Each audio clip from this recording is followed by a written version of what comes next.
Halo teman-teman, jadi di video kali ini kita akan membahas mengenai desk checking dari suatu program yang udah kita bahas di video-video sebelumnya. Nah, jadi pertama saya udah membuat dua dataset dengan nilai yang tertera dan variabel yang terkait yang eh, ada di kolom bagian kiri. Lalu saya juga membuat expectation result atau hasil yang diharapkan dari masing-masing dataset setelah melalui program tersebut. Nah, langsung kita masuk aja ke desk checking dataset yang pertama. Nah, di sini juga udah ada nomor yang tertera yang menyatakan urutan statement yang dibaca oleh program secara urut dari awal hingga akhir. Nah, untuk statement pertama kedua dia akan mendeclare global constant, lalu statement 3 mendeclare variable, lalu statement 4 dia akan memanggil module get hours work, di mana abis itu statement kelima dia menampilkan output, dan statement keenam dia meminta input. Karena kita udah mengassign dataset pertama di mana hours work bernilai 40, kita asumsikan nilai yang kita inputkan adalah 40. Lalu setelah itu balik ke module main, statement nomor 7 dia memanggil module get pay rate, lalu setelah itu dia menampilkan output dan meminta input pay rate. Nah, tadi di dataset pertama kita juga sudah mengassign hourly pay rate dengan nilai 20. Lalu habis itu statement berikutnya adalah decision structure, yaitu statement yang ke-10.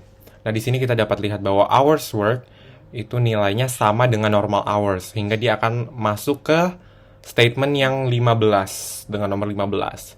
Sehingga dia akan melakukan pemanggilan module call regular pay, di mana di situ dia hanya akan mengset gross pay hours dikali pay rate, yaitu 40 dikali 20 dengan nilai 800. Dan habis itu balik ke module main, di statement 17 and if, dan statement 18 akan di-display nilai dari gross pay tersebut. Nah, di sini kita lihat bahwa hasil akhirnya 800 sesuai dengan expectation result kita. Lalu lanjut, ini adalah desk checking dataset yang kedua. Sebenarnya alurnya sama, jadi saya akan langsung menjelaskan ke ke datanya aja, karena datanya doang yang beda. Nah, di sini kita lihat hours work-nya 50 dan hourly pay rate-nya itu 20. Sehingga ketika masuk ke statement yang nomor 10, decision structure, hours work lebih besar dari normal hours. Hours work 50, normal hours 40. Sehingga statement-nya true. 50 lebih besar dari 40, sehingga dia akan melakukan pemanggilan module call pay with OT.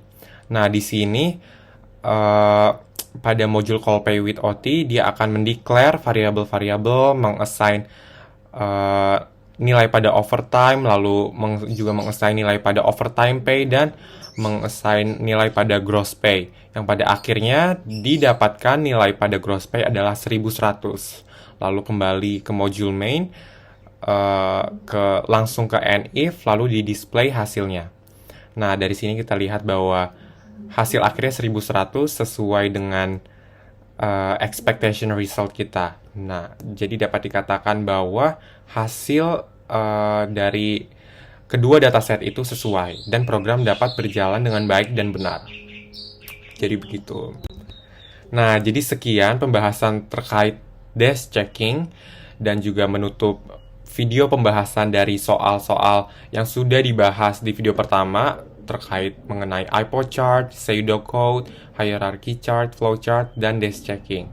Nah, jadi sekian video dari saya dan partner saya, Anastasia Aleta. Mohon maaf jika ada kesalahan dalam menjelaskan atau kesalahan dalam tutur kata. Dan jika masih ada kebingungan, silakan komen di comment section di bawah. Dan don't forget to like and subscribe. And thank you for watching. Bye-bye.